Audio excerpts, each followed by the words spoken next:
কবরের ভিতরে সাপ থাকতে পারে, থাকাটা সম্ভব নাকি অসম্ভব? হাজারো ঘটনা আমরা দেখেছি।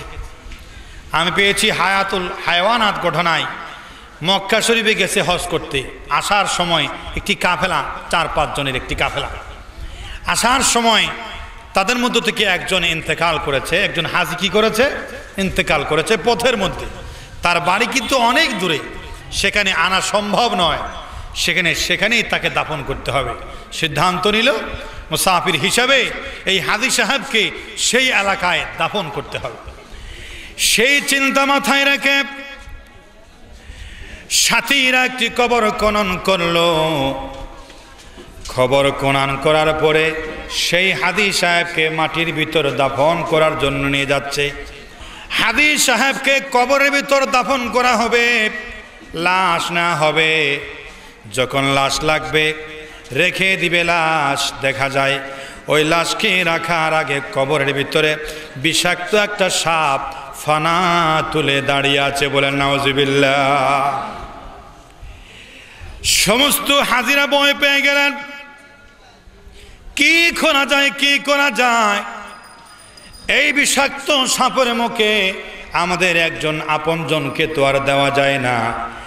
অনেকে বলছে, 2-1 বলছে এই কবরের ভিতরে সাপ আসে, এত চিন্তার কারণ কি? এটা মনে হয় সাপ অধ্যুষিত এলাকা, এই এলাকার চতুর্পার্শ্বে মনে হয় সাপ বেশি, এজন্য কবর খনন করার পরে একটা পাশ হয়তো পাশ দিয়ে সাপ ঢুকে গেছে। এত চিন্তার কারণ কি? আর একটা ওই পাহাড়ের কিনারা একটা কবর খনন করে দেখো, ওখানে আমাদের আপনজনকে দাফন করা হবে। এই আশা রেখে আরেকটি কবর খনন করা হলো। প্রায় 10 থেকে 20-30 হাত ব্যবধানে আরেকটি কবর খনন করা হলো। কবর খনন করার পরে লাশ রাখতে যাবে, মুহূর্তে দেখে ওই কবরে যে সাপ দেখা যাচ্ছিল, এই কবরেও একই কন্ডিশনে, একই কায়দায় সেই সাপ ফনা তুলে দাঁড়িয়ে আছে, বলেন নাউজুবিল্লাহ। ভয় পেয়ে গেলেন। আমি আগেই বলেছিলাম এই জায়গায় সাপ বেশি, এখানে দাফন করা যাবে না। লাশ নাকি নিয়ে আবার লাশ শুদ্ধ আবার মক্কায় চলে যাও, আবার মদিনায় মুনাওয়ারায় চলে যাও, আর সেখানে আল্লাহর নবীর সাহাবীরা আছে, তাদের কাছে মাসালা জানতে চাইব, কি করা যায়। চলে গেলেন আবার মক্কাতুল মুকাররমায়।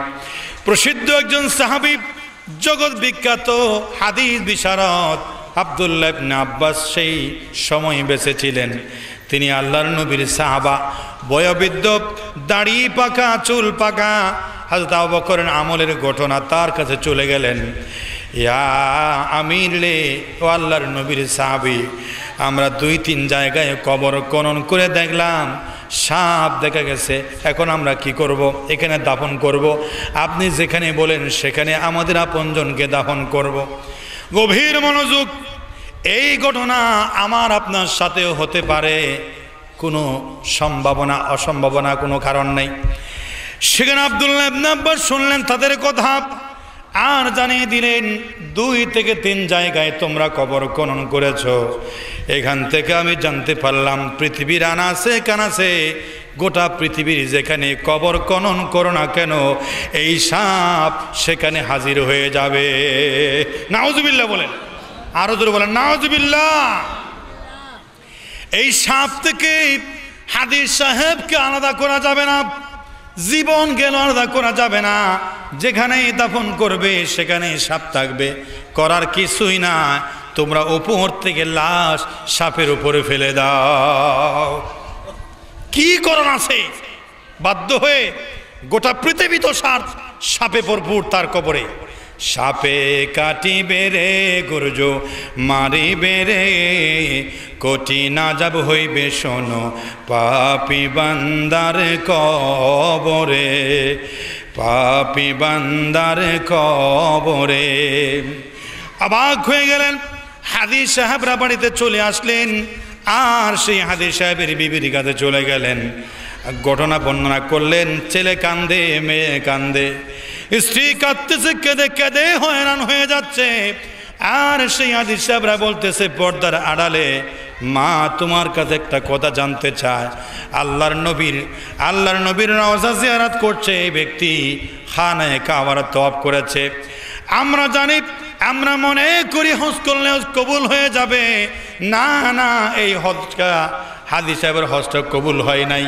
যদি কবুল হইতো তার কবরটা সাপের গর্ত হইতো না। হইতো নাকি বলেন? হতো। হজ কবুল হয় নাই। আমরা অনেকে হজে যায় নামের পাশে আলহাজ লাগানোর জন্যে, হজ বরবাদ হয়ে গেছে, ঠিক না? আবার অনেকে হজে যায়, সামনে ইলেকশন আসতেছে, আমি একটু আল্লাহর ঘরটা জিয়ারত করি। মানুষ বলবে খুব ভালো লোক, মক্কা শরীফ থেকেই তো আসলো, চেহারায় নুরানি নুরানি ভাসতেছে। এজন্য অনেকে হজ করে, বিভিন্ন নিয়তে হজ করে। কিন্তু না না, আবার অনেকে আল্লাহর সন্তুষ্টির জন্য করে, কিন্তু ইনকাম হালাল নয়, সুদের ইনকাম নেওয়া হজ করে, প্রতিবেশীর হক নেওয়া হজ করে, অবৈধ ব্যবসা বেলে কিমান নেওয়া হজ করে। নেতা হজ করতে যায়, জনগণের সম্পত্তি লুণ্ঠন করে। কোনো নেতার হজ আল্লাহর কাছে কবুল হয় না। হবে নাকি? আমার ভাইরা কথা ভালো করে শোনেন, কেউ যদি নেতা হয়ে যায় সে বড় বিপদে পড়ে যায়। জনগণের সমস্ত মাল দৌলতের নিরাপত্তা তারে দিতে হয়, লোভ সামলাতে পারে না, জনগণের সম্পত্তি খায়, জনগণের টাকা চুরি করে খায়, বাটপারি করে, প্রতারণা করে। এই টাকা নিয়ে নেতা হজ করে, কিন্তু একটা নেতার হজও হয় না। যেই নেতা জনগণের সম্পত্তির মূল্যায়ন করে, জনগণের রক্তের মূল্যায়ন করে, সেই নেতার হজ হবে, আর কারো হজ আল্লাহর দরবারে কবুল হবে না।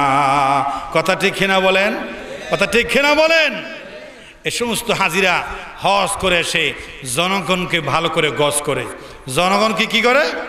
গজ করে। আর উমরা করে আরো গোমরা হয়ে যায়। উমরা করে এসে আরো কি হয়ে যায়?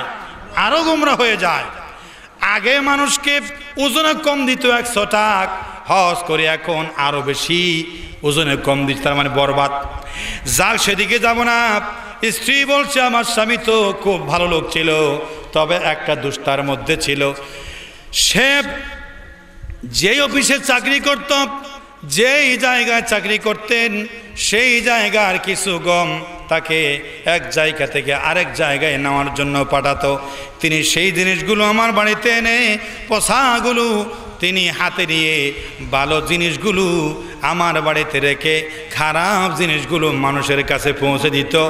মানুষের খেয়ানত করতো আমানতের। আমার মনে হয় আর কোনো দোষ আমার স্বামীর নাই। এভাবে জনগণের আমানতের খেয়ানত করার কারণে বোধহয় আমার স্বামীর কবরটা সাপের গর্ত হয়ে গেছে। বলেন নাউজুবিল্লাহ। আল্লাহর নবী বলছেন 8 প্রকার মুসলমানের কবরে আযাব হবে। 1 নম্বর হচ্ছে আল কাযাব, দুনিয়াতে কথায় কথায় যারা মিথ্যা কথা বলে। 2 নম্বর আলেম বেআমল, যে সমস্ত আলেম কথা বলে কিন্তু আমল করে না। ওয়াহাবি সুন্নি ডলাডলিতে সময় শেষ হয়ে যাচ্ছে। মোনাজাত পক্ষে মোনাজাত বিপক্ষ বলে মারামারি হয়ে যাচ্ছে। দল লিনার জল লিনের মারামারি চলতেছে। লম্বা টুপি বাটি টুপিকে দেখতে পারতেছে না, বাটি টুপি লম্বা টুপিকে দেখতে পারতেছে না। এভাবে মৌলানা হুজুররা যেই কাণ্ড শুরু করেছে, এইভাবে যারা আমল করে না তাদের আমলও আল্লাহর কাছে পৌঁছে না। কবরের ভিতরে তাদেরকে আযাব পেতে হবে। বলেন নাউজুবিল্লাহ। এজন্য একজন কবি বলেন, ও আবি সুন্নি ডলা ডলি কতদিন, ও আবি সুন্নি ডলা ডলি কতদিন, এবার একটু দিন প্রতিষ্ঠায় নজর দিন। দিন কিন্তু এতিম হয়ে, ইসলাম কিন্তু এতিম হয়ে আল্লাহ মদিনা মক্কার দিকে চলে যাচ্ছে। এই ফারকা দূর করতে হবে। আমি বুঝি না লম্বা টুহি বাটুহি বুঝি না, আমি বুঝি সকলেই লা ইলাহা ইল্লাল্লাহু মুহাম্মাদুর রাসূলুল্লাহ সাল্লাল্লাহু আলাইহি ওয়াসাল্লামের কালেমার পতাকা তোলে। আল্লাহ পাক এই শামিয়ানায় আমাদেরকে আসার তৌফিক দান করুক। আমরা বলি আমিন। না না না, এরপরে বলছে না আকিলুর রিবা, মুসলমান হওয়ার পরও যারা সুদ খায় সেই সুদকুরের কবরে সাপ থাকবে। আজকে পরিষ্কারে জেনে নেন, পরিষ্কারভাবে বলতে চাই, আকিলুর রিবা যারা সুদ খায় তাদের কবরেও কিন্তু সাপ এসে যাবে। 4 নম্বরে লা ইয়াস্তানজিহু আনিল বাউল, যারা পেশাব করে ভালো করে পানি খরচ করে না, ঢিলা করে না, তার পেশরাব কাপড়ের মধ্যে পড়ে কিনা তার কোনো হুঁশ থাকে না। এই সমস্ত মানুষের কবরে আযাব হবে, সাপ এসে যাবে, কোনো সন্দেহ নাই। এজন্য পেশরাব থেকে পবিত্র হতে হবে, পায়খানা করার পরে ডিলা করতে হবে, ডিলা করার পরে আপনার কাপড়ে কোনো নাপাকি পড়লো কিনা এদিক ওদিক খাটাখাটি করতে হবে, না হলে কাপড় পাল্টাইয়া আল্লাহর ঘরে গিয়ে নামাজ আদায় করতে হবে। বলেন সুবহানাল্লাহ। এজন্য কাপড় ঠিক রাখতে হবে ভাই, নামাজ তো হচ্ছেই না। এরপরে 6 নম্বরে আন্নামামাতুব, যেই অসুখটা, যেই রোগটা আমাদের মায়েদের কাছে বেশি আছে, চুগলখুরি করা, একজনের কথা আরেকজনকে বলে দেওয়া, একজনের কথা আরেকজনকে বলে দেওয়ার সেই চির একটা বেশি বদনাম রয়েছে মেয়েদের। একজন স্বামী মেয়েকে পরীক্ষা করতে চান, পরীক্ষা করতে গিয়ে একটি ছাগল জবাই করলো। মনে করেন সলিমউদ্দিন একজন তার বন্ধু ছিল, বন্ধুকে বলছে তুই একটু ঢাকায় চলে যা, আমি একটু আমার বউকে, আমার স্ত্রীকে একটু পরীক্ষা করব, আমার স্ত্রীকে একটু পরীক্ষা করব সে চুগলখুর কিনা। এমনি আমার সামনে ভালো সাজে পাঠাই দিলেন সলিমউদ্দিনকে ঢাকায়, একটা ছাগল জবাই করে বাড়িতে নিয়ে আসলেন বস্তা ভরে। আর স্ত্রীকে কানে কানে বলছি, স্ত্রী প্রাণীর প্রিয়তমা, আমি আমার বন্ধু সলিমুল্লাহ যে ছিল তার সাথে কথা কাটাকাটি হয়েছে, আমি তারে কথার এক মাঝে এক তাপ্পড় দিয়েছি গর্দানায়, আমি তারে এমন আঘাত করেছি সে মরে গেছে, তার গলা ফেটে গেছে, সে ইন্তেকাল করেছে, আমি নিয়ে এসেছি বস্তা ভরে, খবরদার কাউকে বলিও না, বললে নির্ঘাত আমার ফাঁসি হয়ে যাবে। ফাঁসি হবে না? ফাঁসি হবে কিনা? কানে কানে বলছি, স্ত্রী বলছে না না তা হতেই পারে না, আমি আমার স্বামীকে কখনো ফাঁসির কাস্তে ঝুলাতে পারি না, জীবন গেলেও বলবো না। তাড়াতাড়ি আসো, ঘরের বারান্দার ওই কোনায় মাটি খনন করে লাশটাকে দাফন করে ফেলো, বস্তা ভরে রেখে দাও। প্রাণের স্ত্রী সহজতে করে দাফন করে দিল মাটির ভিতরে ঘরের এক কোনায়। এরপরে গোসল করতে গেছেন পুকুরের কিনারায়, তার একজন বান্ধবী ছিল লাইলা, তাকে বলছে লাইলা রে, কাউকে বলিস না একটা কথা, কাউকে বলিস না, আমার স্বামী সলিমউদ্দিনরা শেষ করে দিছে, আমার স্বামী সলিমউদ্দিনে কি করে দিছে? শেষ করে দিছে। হ্যাঁ অনেকই বলিস না, বলিস না, দেওয়ালেরও কান আছে, আমার স্বামীর ফাঁসি হয়ে যাবে, তুই আমার আপন বান্ধবী, কাউকে বলিস না, যদি বলিস নির্ঘাত আমার স্বামীর ফাঁসি হয়ে যাবে, তুই আমার বেশি আপন বলে তোরে বললাম, আর কাউকে বলিস না, কথা দে, এক কথা দিলাম, তোর জামাই মানে আমার জামাই, তোর স্বামী মানে আমার স্বামী, জীবন গেলেও বলবো না, কসম দিয়ে বল। সেই নারী গেল পুকুর ঘাটে পরের দিন গোসল করতে। শুনছনি? লাইলা বেগম বলছে, শুনছনি ফাতেমা, আমার যে বান্ধবী আছে না পুকুরের দক্ষিণ ঘোরা, তার স্বামীর বলে একজন বন্ধু সলিমউদ্দিনকে শেষ করে দিয়েছে আর ঘরের ভিতরে দাফন করেছে। বলেন নাউজুবিল্লাহ। কাউকে বলিস না, কাউকে বলিস না, বলিস না, বলিস না বলে গোটা গ্রাম ছেয়ে গেছে। এর মধ্য থেকে একজন সলিমউদ্দিনের আপনজনের কানে চলে গেছে, পুলিশকে খবর দিয়েছে, পুলিশ চলে আসলো বাড়িতে। যেই ঘরের কোনায় মাটি খনন করে একটা বস্তা পাওয়া গেল, বস্তা পাওয়ার পরে বস্তা খুললো, দেখে একটা ছাগলের ছানা। একটা কিসের ছানা? পুলিশ বলছে এই কথা আসলো কোথায় থেকে, এত ফালতু কথা গ্রামে ছড়িয়ে গেল কেমনে? স্বামী বলছে আমি যেই সলিমউদ্দিনকে হত্যা করেছি বলছে, তার সাথে আপনি মোবাইলে কথা বলেন। হ্যালো, আপনি কে? পুলিশ বলছে আমি সলিমউদ্দিন। তা আপনি কবর থেকে বলতেছেন নাকি দুনিয়া থেকে? তা আমি তো ঢাকা থেকে বলছি, রাজধানীতে। তাহলে বস্তার ভিতর কে? খুলে দেখে একটা কি ছাগল। তখন স্বামী বলছে ঘটনা কোথায় হইলো? বলছে স্ত্রীরা, মেয়েরা একটা বদনাম আছে, তারা কথা পেটের ভিতর রাখতে পারে না। পরীক্ষা করে দেখলাম আমার বউ, আমার স্ত্রী এর ব্যতিক্রম কিনা, দেখলাম আমার স্ত্রীও সেই চুগলখুরির দলে। বলেন নাউজুবিল্লাহ। তার স্বামী ফাঁসি হবে, তার স্বামীর ফাঁসির কাস্ট তৈরি হবে, এরপরেও সে তার জবানটা কন্ট্রোল করতে পারলো না। কথা ঠিক কিনা বলেন? আমার মেয়েদের, আমার মায়েদের, বোনেদের একটা বদনাম রয়েছে, জবানটাকে কন্ট্রোল করেন, চুগলখুরি বন্ধ করেন, এদের বদনাম ওদের বদনাম করে আপনারা জাহান্নামে হয়ে যাবেন না। এই যদি করেন আপনার আমার কবরে একটি সাপ হাজির হয়ে যাবে। এ কথা মনে রাখেন, আমার কবরে নয়, আমার একটা কক্ষ আছে যে আমার বেডরুম। আমাকে কে একজন বলল তোমার বেডরুমের পানির তলে একটা সাপ দেখেছি, শাক পড়ে এরকম শাক হয়ে বসে আছে। আমি দেখেছি নিজের চোখে জানালা দিয়ে। তুমি কি দেখছো? হাসা? হ্যাঁ দেখছি। বিশ্বাস না হলে তুমি এসে দেখো। জানালার ফাঁক দিয়ে দোয়া ইউনুস পড়ে পড়ে কালেমায়ে দোয়া ইউনুস পড়ে জানালার ফাঁক দিয়ে দেখে সাপের তলে কি যেন লড়াচড়া করতেছে। বেডরুমে ঢুকবে নাকি বের হয়ে যাবে? কথা বলেন, বেডরুমে ঢুকবে নাকি বের হয়ে যাবে? তোমাকে 1 লাখ টাকা দেবো, তুমি ওই ফাঁড়ির উপরে গিয়ে ঘুমাই যাও। কেউ কি ঘুমাবে? কথা বলেন, ঘুমাবে? যতক্ষণ পর্যন্ত সাপ রুম থেকে বের করবে না, তার কক্ষের মধ্যে আইসি আপনার কি আছে, শীততাপ নিয়ন্ত্রিত কক্ষ আছে, এসি আছে, এরপরে আইপিএস আছে, বিদ্যুতের লাইন আছে, চতুর্দিকে সাজানো একটা কক্ষ সাজাতে অনেকের কোটি টাকার উপরে চলে যায়। অত্যন্ত সুন্দরভাবে একটি কক্ষ সাজানো হয়েছে, যেখানে ঢুকলে মনে হয় জান্নাতের বাগান, দুনিয়ার জন্য জান্নাত। এত জান্নাত হওয়ার পরেও যদি কেউ শুনে, কেউ দেখে, সেই জায়গায় বিছানার তলে একটা সাপ বসে আছে বিষাক্ত, সেই ঘরে কেউ ঢুকবে নাকি? ঢুকবে নাকি? তাহলে আমরা যেই ঘরের কথা আমরা বলতেছি, কবর যে আমার আসল ঠিকানা, সেখানে যে কবরে সাপ থাকবে, সে কথা যদি বিশ্বাস করি, কালকে আমরা ফজরের নামাজ শুরু করব, কেউ আমাদেরকে নামাজ থেকে বাঁচাইতে, নামাজ থেকে দূরে রাখতে পারবে না। কথা ঠিক কিনা বলেন? এজন্য কবরকে নিজের থেকে সাফ করে নিতে হবে। আন্না মামাতু, এরপরে 6 নম্বরে আন্না মামাতু, 7 নম্বরে জুনুবি। জুনুবি মানে হলো যার গোসল ফরজ হয়েছে। যে ব্যক্তির গোসল ফরজ হয়ে যায়, যে সমস্ত কারণে গোসল ফরজ হয়, আমি তা বলতে চাই না। আপনারা জানেন কি কি কাজ করলে গোসল ফরজ হয়। গোসল ফরজ হওয়ার পরে ঘন্টার পর ঘন্টা যারা নাপাক হয়ে পড়ে থাকে, তাদের কবরেও জাহান্নামের সাপ হাজির হয়ে যাবে। বলেন নাউজুবিল্লাহ। 7 নম্বর গেল। 8 নম্বরে তারিকুস সালাত। এই দুনিয়ায় যারা আশেক আশেক বলে সাইনবোর্ড টাকাইছে কিন্তু নামাজ পড়ে নাই, হোসাইন আয়রে আশেক বলে দাবি করেছে কিন্তু নামাজ পড়ে নাই, বেনামাজির কবরে সাপ থাকবে, নিশ্চিত নিশ্চিত সাপ থাকবে, কোনো সন্দেহ নাই। সুতরাং যারা নামাজ পড়েন না, আপনার ঘরে আপনি সাপ রাখলেন, যারা সুগলহুরি করেন, আপনারা আপনার ঘরে সাপ রাখলেন, দুনিয়া থেকে যাওয়ার পরে আর দুনিয়ার সাথে কোনো সম্পর্ক নাই। তার একটি প্রমাণ হলো, যখন মানুষ দাফন করে ফেলে, মানুষ যখন এলাকা দরদবন যখন চলে আসে, আর মুর্দা বলে বিশ্বনবী বলেছেন, মুর্দা ভিতরে যাকে দাফন করা হয়, সে বলে উপরে আপনজনদের পায়ের ধ্বনি পর্যন্ত শুনতে পায়, স্যান্ডেলের আওয়াজ শুনে। কিসের আওয়াজ শুনে? তার মানে এত তাড়াতাড়ি তাকে জিন্দা করে দেওয়া হয়। সুবহানাল্লাহ। এখানে কয়েকটা জিনিস বোঝার আছে।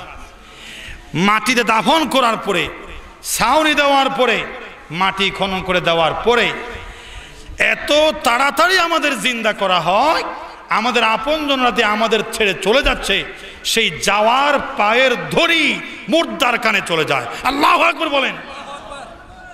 মরে গেছে কি শেষ হয়ে গেছে, নাকি মরে গেছে আটকে গেছে? মরে যাওয়ার পরে তার জীবনের আসল জীবন শুরু হয়ে গেছে, সে স্বপ্ন দেখেছে। তো এরপরে বলে মুর্দা মনে মনে বলে, আমি যখন আমার বাবার পায়ের ধ্বনি শুনতে পাই, আমি যেমন আমার ছেলের পায়ের ধ্বনি শুনতে পাই, আল্লাহ পাক ক্যামেরা ধরে দিয়েছেন, ক্যামেরা মুর্দার চোখে ক্যামেরা দিয়েছেন, মাটি বেদ করে আপনজনদের চলে যাওয়ার দৃশ্য দেখে আর চিৎকার মেরে মেরে কান্দে। আল্লাহু আকবার। আল্লাহ পাক দেখায়, দেখ বান্দা, যাদের জন্য তুই জীবন দিয়েছিলি, যাদের জন্য সংসার গড়েছিলি, বিল্ডিং তৈরি করেছিলি, মার্কেট তৈরি করেছিলি, প্লাট বানিয়ে দিয়ে আসছিলি, তারা আজকে তোরে গর্তের ভিতর রেখে স্বার্থপরের মতো বাড়ি চলে যায়। আল্লাহু আকবার। দেখ তাকিয়ে, আমি তোকে দেখাচ্ছি। এরপরে বলছে, আমি যখন তাদের পায়ের ধ্বনি শুনতে পাই, আমার মনে হয় আমি চিৎকার দিলে তারা শুনবে, আর আমার আযাব দেখে, আমার কষ্ট দেখে বাড়ি যাবে না, বাড়ি যাবে না, আমাকে খনন করে আবার নিয়ে যাবে। এই আশায় কবরের ভিতরে কবরের মুর্দা চিৎকার মারে, চিৎকার মারে, কিন্তু কেউ শুনতে পায় না। আমরা কেউকে শুনতে পাই? শুনতে পাই নাকি? মুর্দা বলে, কি হয়েছে তোমাদের? আমার বাবা, ও আমার কলিজার টুকরা সন্তান, কি হয়েছে? তোমাদের পায়ের ধ্বনি শুনতে পায়। পায়ের ধ্বনি তো আস্তে আস্তে সে ছোট্ট ধ্বনিটা পর্যন্ত আমার কানে চলে আসে। আমার গলা ফাটা চিৎকার কি তোমাদের কানে যায় না? তোমরা কেন একটু থমকে দাঁড়াও না? তোমরা কেন বরাবর চলে যাও? বলেন সুবহানাল্লাহ। তাহলে তাহলে তোমরা কি আমার আওয়াজ শুনতে পাও না? মোবাইল করতেছে, একদিক থেকে শোনা যায়, আরেক দিক থেকে শোনা যায় না, ঠিক কিনা বলেন? স্পিকার নষ্ট হয়ে যায়। মোবাইল আছে এরকম, বলে হ্যালো হ্যালো হ্যালো, আমি সলিমউদ্দিন বলতেছি, কি তুই কোনো আওয়াজ দিস না কেন? সে কিন্তু এদিক থেকে আওয়াজ দিচ্ছে, কিন্তু সে কিছু শুনতেছে না। একবার দুইবার কল করার পরে আরেক জায়গায় করে শেষ পর্যন্ত মোবাইল মেকানিকের কাছে নিয়ে যায়। থার্মোমিটার লাগিয়ে দেখে তোমার স্পিকার নষ্ট হয়ে গেছে, এজন্য তুমি কোনো আওয়াজ শুনতে পাও না, স্পিকার ঠিক করো। এরপর দেখা যায় যখন স্পিকার লাগাই দিল, এদিকে হ্যালো বললে, ওদিকে হ্যালো বলে, কেমন আছো? ভালো আছি, আসসালামু আলাইকুম। ওয়ালাইকুম আসসালাম। পরিষ্কার কথা বোঝা যায় কিনা বলেন, বোঝা যায় কিনা? মোবাইলের স্পিকার কবরের দিক থেকে নষ্ট করে দেওয়া হয় না, কবরের স্পিকার ভালো রেখেছেন। দুনিয়ার যে স্পিকার সেটা আল্লাহ পাক নষ্ট করে দিয়েছেন, আমাদের কানে সে আওয়াজ পৌঁছে না। আমাদের আপনজনরা চিৎকার মেরে মেরে কান্দে, একটু থামো, একটু আমাকে নিয়ে যাও, কিন্তু কেউ শুনে না। আর ডান দিক থেকে বাম দিক থেকে ফেরেশতা এসে বলে, কিয়ামত পর্যন্ত চিৎকার মারলেও তোমার আহাজারি তোমার আপনজনরা শুনবে না। আল্লাহু আকবার। কেন শুনবে না? কেন শুনবে না? কেন শুনবে না? তাদের পায়ে ধ্বনি তো আমি শুনতে পাই। শুনবে না। তুমি এখন ঘুম থেকে জাগ্রত হয়েছো, এতদিন তুমি ঘুমেছিলা, একটা নতুন জগৎ তুমি চলে আসছো। ওই জগতে এসে তোমার আর কোনো সম্পর্ক নাই, ওই জগতের সাথে সমস্ত লাইন করে দেওয়া হয়েছে। তোমার এখান থেকে আবার নতুন জীবন শুরু হয়ে গেছে। সুবহানাল্লাহ। একজন বলল স্বপ্ন দেখে। স্বপ্ন কি? যে কুলি বিমানবন্দরে অনেকে আছে, বিদেশ থেকে যারা আসে তাদের মালগুলো বহন করে নিয়ে যায় আর সামান্য পয়সা পায়, এদেরকে কি বলে? কুলি। নিয়ে যাচ্ছে, একজনের শাশুর বাড়ি যাবে, রসমালার প্যাকেট, কাছের বোতল ছিল আগে, পাতিলা করে নিয়ে যাচ্ছে, আর কুলির মাথায় দিয়েছে। জামাই বলছে, আমি বিদেশ থেকে এসেছি, আমি তো এত রসমালার বিশাল প্যাকেট তো আমি নিজে নিতে পারি না, একটা কুলি দরকার। তুমি আমার সাথে যাবে মোল্লাপাড়া মুড়ে, সেখানে আমার শাশুর বাড়ি, তুমি একটু আমার সাথে যাবে আর মিষ্টির প্যাকেটটা, রসমালার প্যাকেটটা বহন করবে, তোমাকে আমি 100 টাকা দেবো। হ্যাঁ নিয়ে যাবো। 100 টাকা তো অনেক টাকা, সে অনেক খুশি হয়ে গেছে, মাথার উপর নিয়েছে। আর আসার সময় চিন্তা করতেছে 100 টাকা পাবো, জীবনে দেখিনি একসাথে। একজন মার দেয় 2 টাকা 5 টাকা দেয়, এত 100 টাকা একসাথে পাবো, এগুলো তো নষ্ট করা যায় না, কি করা যাবে? কুলি চিন্তা করতেছে, কল্পনা করতেছে, আসার সময় মাথায় দিয়ে জামাই আগে আগে চলে, সে পিছনে পিছনে। 100 টাকা দিয়ে একটা মুরগি কিনবো। কি কিনবো? একটা মুরগি কিনবো। মুরগি কেনার পরে সে ডিম পারবে, আর ডিম দেওয়ার পরে ডিমের বাচ্চা হবে। এখান থেকে 10-12টা মুরগি হয়ে যাবে, মুরগি হয়ে যাবে, 10, 12, 15, 30টা হয়ে যাবে। সবগুলো বিক্রি করবো, একটা ছাগল কিনবো। একটা ছাগল যখন কিনবো, 2টা বাচ্চা দেবে, সমাজ পরে আমি গাভী ক্রয় করব। গাভী ক্রয় পর মাঠ ছেয়ে যাবে, আমার অনেক টাকা হয়ে যাবে, ব্যাংক ব্যালেন্স হয়ে যাবে। আমি তারপরে যখন আমার ব্যাংক ব্যালেন্স বেশি হয়ে যাবে, বিশাল একটা বাড়ি করব, রাজবাড়ি করার পরে চিন্তা করতেছে কুলি, কি করতেছে? এসে কল্পনা করতেছে 100 টাকা নিয়ে অনেক কিছু, হয়তো আমি রাজবাড়ি তৈরি করব, আর সুন্দর দেখে একটা বড় লোকের একটা সুন্দরী মেয়ে বিবাহ করব। বিবাহ করার পরে আমার কি ছেলে হবে, মেয়ে হবে। আমি তো রাজপ্রাসাদ বানিয়েছি, সেখানে শুয়ে থাকবো আর পত্রিকা পড়বো, আজকের পত্রিকা পড়বো। আর পত্রিকা পড়ার সময় আমার ছেলে এসে আমাকে বলবে, আব্বাজি, তো ফ্যাশন হয়ে গেছে না, অনেক সরস হয়ে গেছে না, শ্রেষ্ঠ হয়ে গেছে না, যে আব্বাজি আপনাকে আম্মাজি ভাত খাওয়ার জন্য, নাস্তা খাওয়ার জন্য যাচ্ছে। তখন আমি বলবো, যা, আমার পেপার পত্রিকা এখনো পড়া শেষ হয়, যা। যখন দিয়েছে এরকম মাথা ঘুরায়, ওই রসমালার প্যাকেটটা মাটিতে পড়ে গেছে। কি পড়ে গেছে? মাটিতে মিষ্টি রসমালা দিছে লাথি একটা জামাইয়ে, তার পিছনে, বেটা চোখকে হাতে নিয়েছ, সামনে পথ দেখিস না, আমার এত স্বাদের রসমালা মিষ্টি অনেক দূর থেকে নিয়ে আসছি, তোরে দিলাম বহন কর, তুই শেষ করে দিচ্ছি, সব তো বালো থালো সব শেষ হয়ে গেছে, বালিতে সব শেষ। তখন সে উল্টা রাগান্বিত হয়ে বলছে, আপনার শুধুমাত্র 1000 টাকার মিষ্টি নষ্ট হয়েছে, আপনাতে এতই রাগান্বিত, আমার কোটি কোটি টাকার সম্পত্তি, আমার ব্যাংক ব্যালেন্স, আমার রাজপ্রাসাদ, আমার রাজকন্যা, আমার ছেলে মেয়ের সংসার, 1000 বছরের স্বপ্ন, আমার কোটি কোটি টাকার ব্যাংক ব্যালেন্স মুহূর্তে শেষ হয়ে গেছে, আমার অনেক ক্ষতি হয়েছে, আমি তত গরম হচ্ছি না। সুবহানাল্লাহ। আপনার 1000 টাকা মিষ্টি না, আমার সব শেষ হয়ে গেছে। সংসার বলছে কি বেড়া কি বলিস, ডেকশির থেকে ডেকশি ডাক না, গরম বেশি। তখন সব আমি এই স্বপ্ন দেখছিলাম, তখন কবরে যেন বলা হবে দুনিয়ায় তোমার ছেলে মেয়ে হয়েছিল, দুনিয়ায় তুমি প্লট বানিয়েছিলে, দুনিয়ায় তুমি বিল্ডিং তৈরি করেছিলা, দুনিয়ায় তুমি ব্যবসা বাণিজ্য করেছিলা, তোমার অনেক ব্যাংক ব্যালেন্স হয়েছিল, রাজকন্যা রাজপ্রাসাদের মালিক হয়েছিলা, তার মানে তুমি এতদিন ঘুমিয়েছিলা, কবরের ভিতর তোমার ঘুম ভেঙেছে, কিছুই তোমার রইল না, এখন তুমি জিরো হয়ে গেলা। বলেন সুবহানাল্লাহ। যেন এটাই যেন জীবন, আমি আর বাড়াচ্ছি না। আল্লাহ পাক বলছেন যে ইয়া আলী বলছেন ইয়া আহলুল কুবুরি আমওয়ালুকুম কুসিমাত। একদিন কবরের পাশ দিয়ে যাচ্ছিলেন হযরত আলী রাদিয়াল্লাহু তাআলা, কবরবাসীকে বলছে হে কবরবাসী, ইয়া আহলুল কুবুর আমওয়ালুকুম কুসিমাত, তোমাদের মালগুলো বন্টন হয়ে গেছে, ওয়া দিয়ারুকুম সুকিনাত, তোমার ঘরটা ছিন্ন বিচ্ছিন্ন হয়ে গেছে, ওয়া নিসাউকুম যুববিজাত, সুন্দরীর স্ত্রী তুমি রেখে এসেছিলে, সে আরেকজনের স্ত্রী হয়ে সেই আরেকজনের সাথে বিবাহ বসে গেছে, এখন তোমার স্ত্রী আর নাই, ওয়া আওলাদুকুম হুররিমাত, তোমার যে ছেলে সন্তান ছিল তারা আজ এতিম হয়ে গেছে, রাস্তার টোকায় হয়ে গেছে, আজকে তোমার সংসার ছিন্ন বিচ্ছিন্ন হয়ে গেছে, তোমার কথা কেউ মনে নেয় না, তুমি পৃথিবীর মানচিত্র থেকে হারিয়ে গেছো, তুমি তোমার জীবন নিয়ে আসো, কেউ তোমার নাম নেয় না, তুমি এক নতুন জীবনে চলে গেছো, তুমি মানুষের মেমোরি থেকে হারিয়ে গেছো তুমি। সুবহানাল্লাহ। এটাই জীবন। এটা কি বিশ্বাস নাকি অবিশ্বাস? এটা কি সত্য নাকি মিথ্যা? কতদিন কাঁদবে? মা মারা গেছে, বাবা মারা গেছে, কতদিন কাঁদবে? 1 সপ্তাহ চালিশা করবে, 4 দিন করবে, বৎসরি ফাতিহা করবে, জিয়ারাত করবে, কতদিন? এরপর এক সময় আবার লাল শাক উঠে যাবে হৃদয়ে। নিজের আমল নিজে করেন। ওয়াল তানজুর নাফসুম মা কাদ্দামাত। আমি আগের কথা ফিরে আসছি, আগামী দিনের জন্য কবরের জন্য কি সামান জোগাড় করেছি, প্রত্যেকটা মানুষের নিজের দেখা উচিত। আগে আল্লাহ পাক ঠিক করে দিয়েছেন মৃত্যু, আল্লাহ দিয়ে খালাকাল মাউতা ওয়াল হায়াত।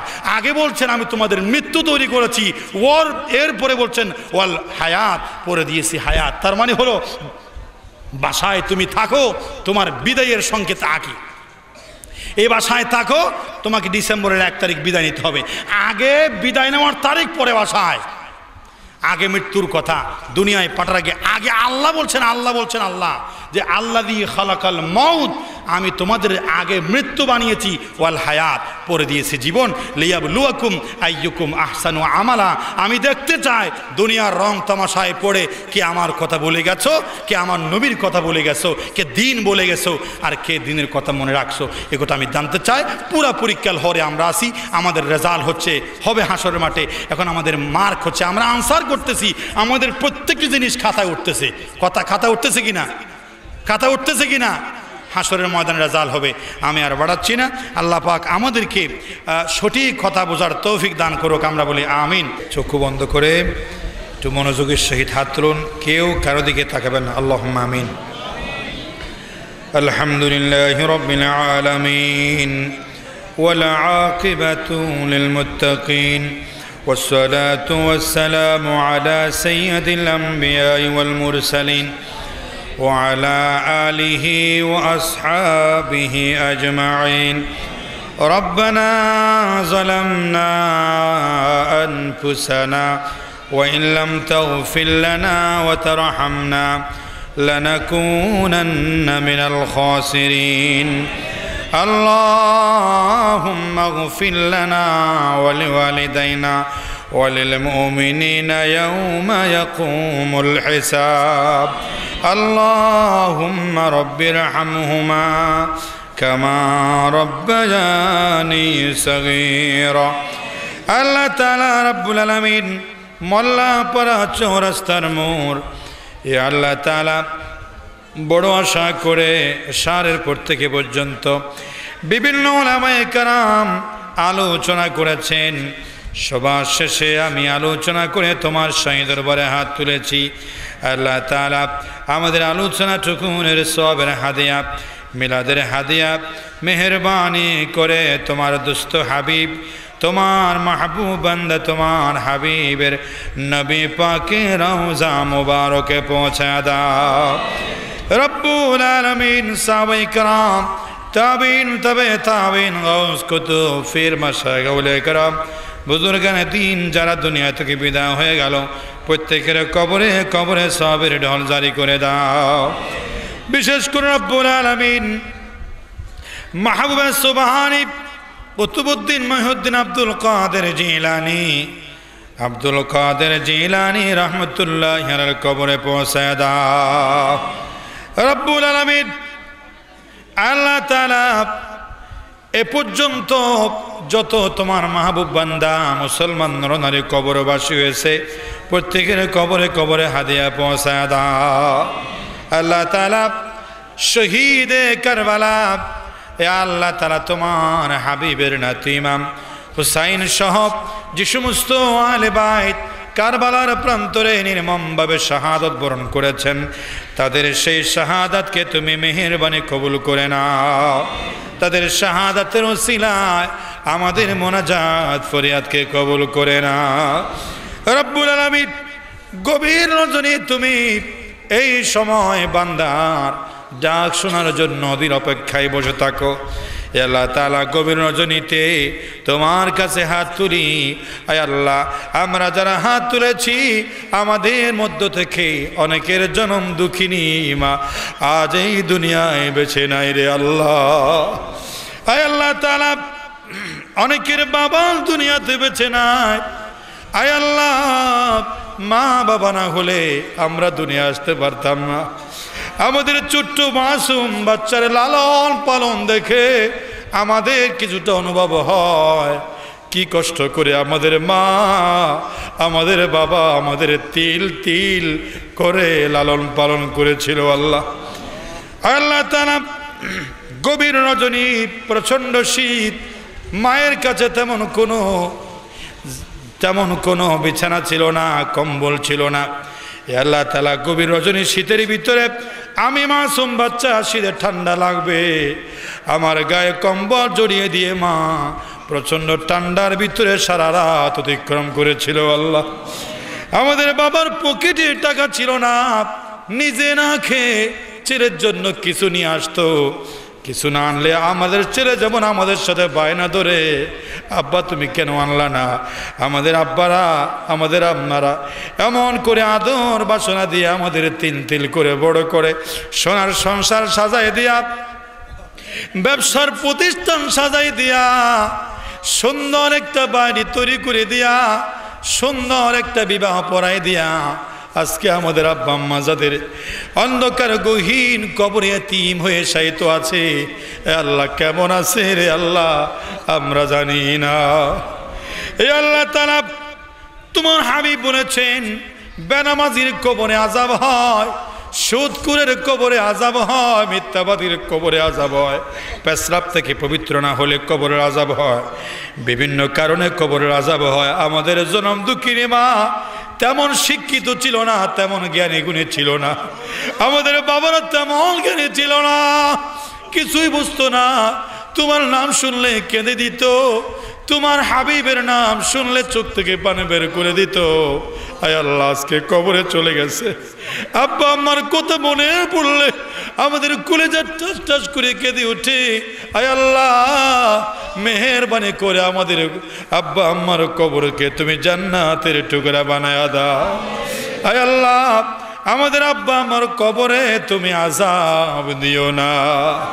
আব্বা আম্মা যাদের অন্ধকার কবরে দিও না আযাব তাদেরই কবরে, আমাদের দাদা দাদি যাদের অন্ধকার কবরে দিও না আযাব তাদেরই কবরে, নানা নানি যাদের অন্ধকার কবরে দিও না আযাব তাদেরই কবরে। ইয়া আল্লাহ তাআলা, ইয়া বারি তাআলা। আল্লাহ তাআলা রব্বুল আলামিন এই পর্যন্ত কষ্ট করে থেকে যারা আমার আলোচনা শুনলো, অন্যান্য উলামায়ে কেরামের আলোচনা শুনলো, তুমি কালি হাতে ফেরত দিও না, আমল নামা পাল্টিয়ে দাও, গুনার বস্তা কালি করে ওই আমল নামা নেক দিয়া তুমি বদলাইয়া দাও। আমাদের মায়েরা বোনেরা যারা ঘরে বাড়িতে কলোনিতে যারা হাত তুলেছে, বারান্দায় ছাদে যারা হাত তুলেছেন, যার যার সুবিধা অনুযায়ী হাত তুলেছেন, আমার মা বোনদেরকে তুমি কায়সার আল্লাহ তাআলা খাদিজার মতো চরিত্রবান দিয়ে দাও, খাদিজার মতো চরিত্র দিয়ে দাও, ফাতেমার চরিত্র দিয়ে দাও। কাল হাসরে আয়েশা খাতুনের জান্নাত ফাতেমার সঙ্গে হাসর নসরের ব্যবস্থা করে দিও আল্লাহ। পর্দায় থাকার তৌফিক দিও আল্লাহ। যাদের মা বাবা অসুস্থ, বিমার সাথীতে কষ্ট পাচ্ছে, বিমার অসুখ বিসুখে, তাদেরকে তুমি সেবা দান করে দাও আল্লাহ। হাজী ফয়েজ আহমদ, ইয়া আল্লাহ তুমি তার উপর রহমত নাজিল করো। তার একজন ভাই হাজী নাসির আহমদ বড় অসুস্থ, কিনিকে তুমি তাকে সেবা দান করে দাও। আজকের মাহফিলের উসিলায় তুমি তার উপর রহমত নাজিল করো ইয়া আল্লাহ। এই ভাইদের যত দোকানের বেচা কেনা আছে, বেচা কেনা তুমি বৃদ্ধি করে দাও, ব্যবসা বাণিজ্য তুমি তরক্কিয়াত নসিব করে দাও। মোহাম্মদ সেলিম ও কামাল উদ্দিন প্রবাসী আল্লাহ, এরা মাহফিলের জন্য বিশাল অঙ্ক মনোযোগ সহযোগিতা করেছে, কথা দিয়ে টাকা দিয়ে আল্লাহ তুমি তাদের উপর রহমত নাজিল করে দাও। এই আল্লাহ তাআলা প্রতি বছর যেন মাহফিল হয়, অনেক পুরাতন মাহফিল প্রতি বছর হয়, এই মাহফিলকে তুমি বন্ধ করে দিও না। এ আল্লাহ যুগ যুগ ধরে, শতাব্দীর পর শতাব্দী, কিয়ামত পর্যন্ত এই মাহফিলকে তুমি চালু রেখে দিও আল্লাহ। শিরিক বেদাত থেকে আমাদেরকে বাঁচার তৌফিক দাও, মাজারের শিরিক থেকে আমাদেরকে বাঁচার তৌফিক দাও, মাজারের সিজদা দেওয়া থেকে আমাদেরকে বাঁচাও, বেদাত থেকে আমাদেরকে বাঁচাই দাও, 5 ওয়াক্ত নামাজি বানায় দাও, রোজা রাখার তৌফিক দাও, মায়েদেরকে পর্দায় থাকার তৌফিক দাও। আজকের মাহফিল কবুল করো, আগামী মাহফিলে আমাদের শরীক হওয়ার তৌফিক দাও। সুবহান রাব্বিকা রাব্বিল ইজ্জাতি আম্মা ইয়াসিফুন ওয়া সালামুন আলাল মুরসালিন ওয়াল হামদু লিল্লাহি রাব্বিল আলামিন। ওয়া জাআল আখিরা কালামিনা ইনদা সাকারাতিল মাউত শাহাদাতান লা ইলাহা ইল্লাল্লাহু মুহাম্মাদুর রাসূলুল্লাহ।